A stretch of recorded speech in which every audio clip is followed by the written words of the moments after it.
Please subscribe, like and share this content. It means a lot to us. Thank you in advance. To U.S. Code Chapter 5, Library of Congress. To U.S. Code Paragraph 142 Hours, Biomedical Ethics Board, disbursement of funds, computation and disbursement of basic pay, and provision of financial management services and support by Library of Congress. Effective October 1, 1988, and to continue thereafter, the disbursing officer of the Library of Congress is authorized to 1. Disburse funds appropriated for the Biomedical Ethics Board, 2. Compute and disburse the basic pay for all personnel of the Biomedical Ethics Board, and 3. Provide financial management services and support to the Biomedical Ethics Board, in the same manner as provided with respect to the Office of Technology Assessment under Section 142F of this title. To U.S. Code Paragraph 142A, United States Capitol Preservation Commission, provision of financial management services and support by Library of Congress. Effective June 15, 1989, the Library of Congress shall provide financial management services and support to the United States Capitol Preservation Commission as may be required and mutually agreed to by the Librarian of Congress and the Cockay Airmen of the United States Capitol Preservation Commission. To U.S. Code Paragraph 142G, John C. Stennis Center for Public Service Training and Development, disbursement of funds, computation and disbursement of basic pay, and provision of financial management services and support by Library of Congress, payment for services.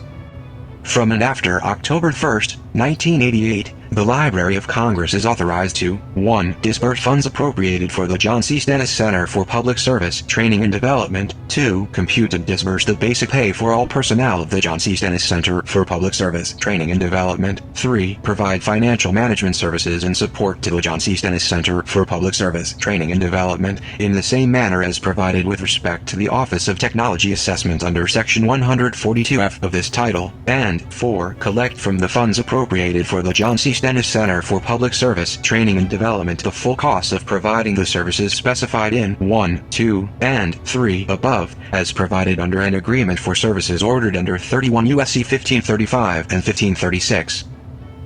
To U.S. Code Paragraph 142K, Library of Congress Disbursing Office, Payroll Processing Functions.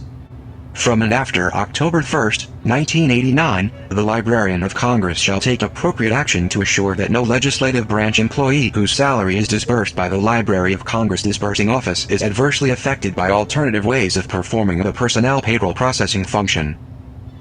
To U.S. Code Paragraph 142 Leaders, Disbursing Officer of Library of Congress, Disbursements for Office of Congressional Workplace Rights, Voucher Certifications, Accountability and Relief by Comptroller General. From and after October 1, 1996, the disbursing officer of the Library of Congress is authorized to disburse funds appropriated for the Office of Compliance, 1, and the Library of Congress shall provide financial management support to the Office of Compliance, 1, as may be required and mutually agreed to by the Librarian of Congress and the Executive Director of the Office of Compliance.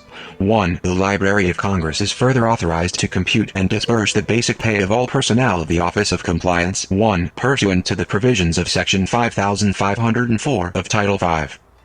All vouchers certified for payment by duly authorized certifying officers of the Library of Congress shall be supported with a certification by an officer or employee of the Office of Compliance 1 duly authorized in writing by the Executive Director of the Office of Compliance 1 to certify payments from appropriations of the Office of Compliance. 1. The Office of Compliance 1 certifying officers shall 1. Be held responsible for the existence and correctness of the facts recited in the certificate or otherwise stated on the voucher or its supporting paper and the legality of the proposed payment under the appropriation or fund involved. 2. Be held responsible and accountable for the correctness of the computations of certifications made, and 3. Be held accountable for and required to make good to the United States the amount of any illegal, improper, or incorrect payment resulting from any false, inaccurate, or misleading certificate made by them, as well as for any payment prohibited by law which did not represent a legal obligation under the appropriation or fund involved, provided that the Comptroller General of the United States may, at his discretion, relieve such certifying officer or employee of liability for any payment otherwise proper whenever he finds 1. That the certification was based on official records and that such certifying officer or employee did not know, and by reasonable diligence and inquiry could not have ascertained the actual facts, or 2. That the obligation was incurred in good faith, that the payment was not contrary to any statutory provision specifically prohibiting payments of the character involved, and the United States has received value for such payment. Provided further, that the Comptroller General shall relieve such certifying officer or employee of liability for an overpayment for transportation services made to any common carrier covered by Section 3726 of Title 31, whenever he finds that the overpayment occurred solely because the administrative examination made prior to payment of the transportation bill did not include a verification of transportation rates, freight classifications, or land grant deductions. The disbursing officer of the Library of Congress shall not be held accountable or responsible for any illegal, improper, or incorrect payment resulting from any false, inaccurate, or misleading certificate, the responsibility for which is imposed upon a certifying officer or employee of the Office of Compliance. 1. 2 U.S. Code Paragraph 143, Appropriations for Library, Building and Grounds. All appropriations made to the architect of the Capitol on account of the library, building and grounds shall be disbursed for that purpose in the same manner as other appropriations under his control. 2 U.S. Code Paragraph 143A, Disbursement of Funds.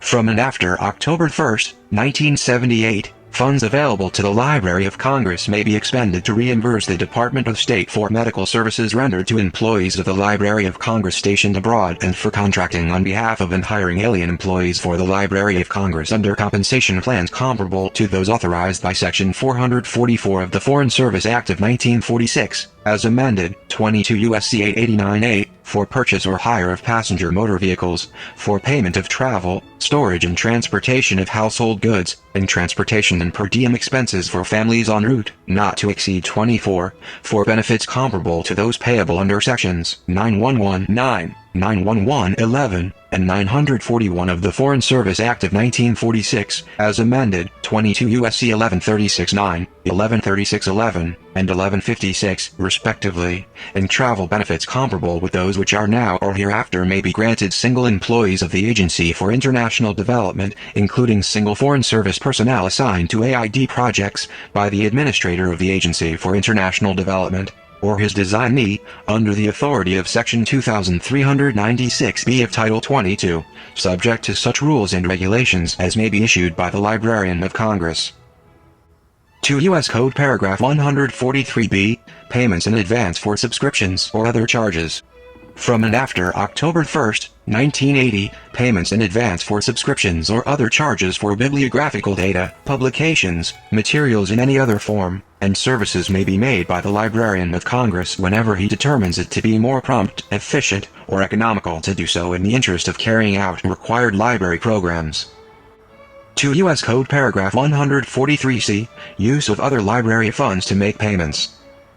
In addition to amounts transferred pursuant to Section 182B(e)(2) of this title, the Librarian of Congress may transfer amounts made available for salaries and expenses of the Library of Congress during a fiscal year to the applicable appropriations accounts of the United States Capitol Police in order to reimburse the Capitol Police for services provided in connection with a special event or program described in Section 182B(a)(4) of this title. 2 U.S. Code Paragraph 143D, Funds available for workers' compensation payments.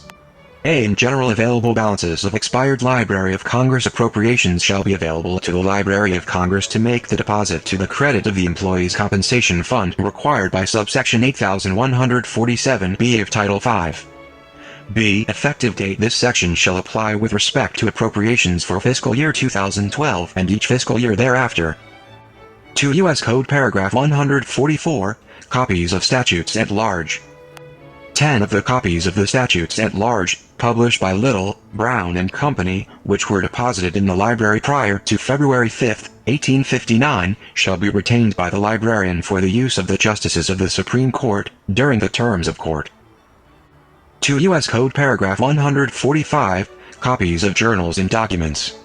2 copies of the journals and documents, and of each book printed by either House of Congress, well bound in calf, shall be deposited in the library, and must not be taken therefrom.